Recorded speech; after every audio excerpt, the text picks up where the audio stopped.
তাহলে dear students, প্রিয় ছাত্রছাত্রীরা, আজকে আমাদের আরেকটা টেন্সের নাম হলো পাস্ট পারফেক্ট কন্টিনিউয়াস টেন্স।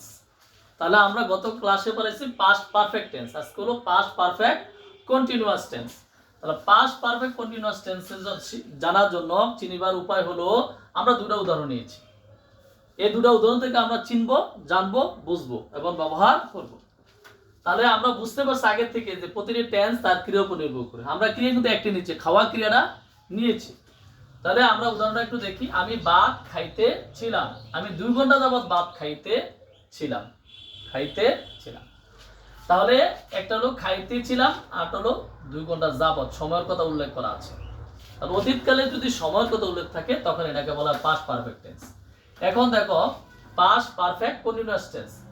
আমি ভাত খাইতেছিলাম, এই যে খাইতে ছিলাম, তাহলে তে ছিলাম, তে ছিল, তে ছিলে থাকলে কিন্তু পাস্ট কন্টিনিউয়াস টেন্স।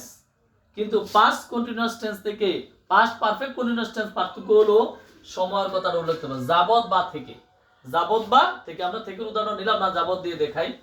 যে কোনো ক্রিয়া অতীতকালের ক্রিয়া এখানেও কিন্তু চিহ্নের উপর তে ছিলাম, তে ছিল, তি ছিলে বা দুটোটা একই রকম চিহ্নের রূপায়, কিন্তু একটা সেন্টেন্সের মধ্যে সময়ের কথা উল্লেখ থাকবে আর একটা সময়ের কথা উল্লেখ থাকবে না। তাহলে পাস্ট কন্টিনিউয়াস টেন্সের মধ্যে সময়ের কথা উল্লেখ থাকে না, পাস্ট পারফেক্ট কন্টিনিউয়াস টেন্স সময়ের কথা উল্লেখ থাকবে। এই হলো পার্থক্যটা।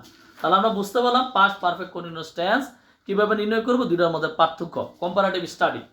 তাহলে আমরা পাস্ট পারফেক্ট কন্টিনিউয়াস টেন্সের গঠন পড়াটা কিভাবে, আমরা এখানে প্রথমে সাবজেক্ট, এটা মুছে রাখতে হবে, subject plus had been, subject plus had been, subject had been verb 1 এর সাথে ING, subject had been verb 1 এর সাথে আইএনজি প্লাস সাবজেক্ট, এভাবে বলবো মুছে দেব। যেমন এক নম্বর উদাহরণটা, যেহেতু পাস্ট কন্টিনিউয়াস টেন্স আমরা জানি সাবজেক্টের উপরে ওয়াজ এবং ওয়্যার ভার্বের সাথে আইএনজি, তাহলে এই জন্য আই সাবজেক্ট হলো এটা, আর যেহেতু কন্টিনিউয়াস টেন্স ওয়াজ দিলাম আর খাওয়া ইংরেজি ইট তার সাথে আইএনজি, আবার অবজেক্ট ইংরেজি হলো তোমার এটা হলো ভাত, তাহলে অবজেক্ট রাইস। কিন্তু পরের সেন্টেন্সটা হলো আমি 2 ঘন্টা যাবত ভাত খাইতেছিলাম, তাহলে এখানে একই কথা কিন্তু সময়ের কথা উল্লেখ করার কারণে এই গঠনবর্ণ আমরা অনুসরণ করব।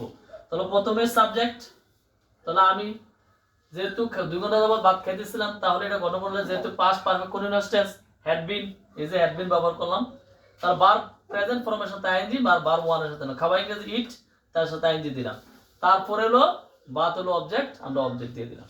এভাবে পাস্ট পারফেক্ট কন্টিনিউয়াস টেন্স আমরা ব্যবহার করব। ধন্যবাদ আজকে এই পর্যন্ত। আল্লাহ হাফেজ।